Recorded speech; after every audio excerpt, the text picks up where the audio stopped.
on every one of these issues, if Democrats are the only ones protesting in Congress, it probably is not going to make a difference. But there is this question of where Republicans reach the end of their rope. Listen to Maria Salazar, Republican Congresswoman from Florida, this morning on Fox and Friends 101, please. And the president's been talking a lot about tariffs. He's trying to level the playing field, isn't he?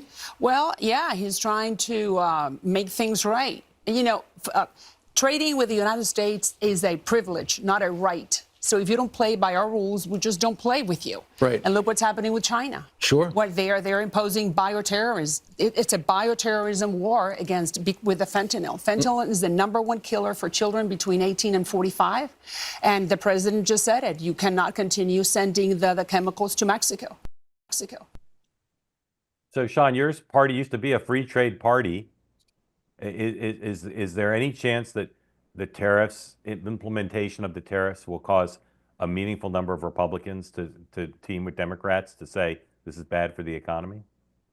So I think what President Trump overall has taught, and especially in the area of trade, is that there's a difference between being a free trader and a stupid trader. When we're facing tariffs and non-tariff barriers for our companies to get in. Because as a former assistant U.S. trade rep, I will tell you that for a long time, part of our trade policy was goodwill. We were giving countries market access because we wanted them to ally with us in certain things or help improve them.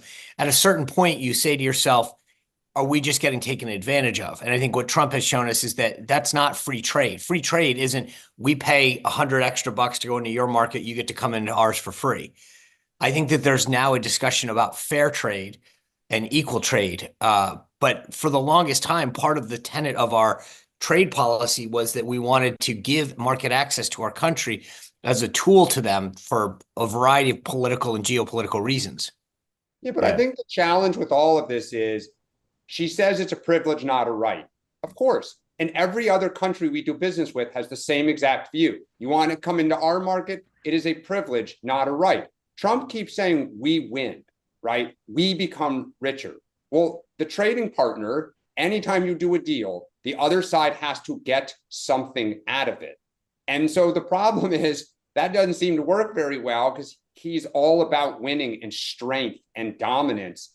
And so again, it's one thing with Colombia and Canada and Mexico. The EU together is a big bloc.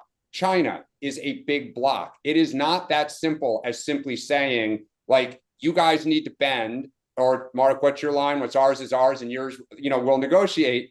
That only works when someone's very weak. It's a much harder thing to do when someone can also exert influence back on us. And at the end of the day, question is he bringing prices down? Is he making, the economy stronger? Because if not, people will say, what are we doing?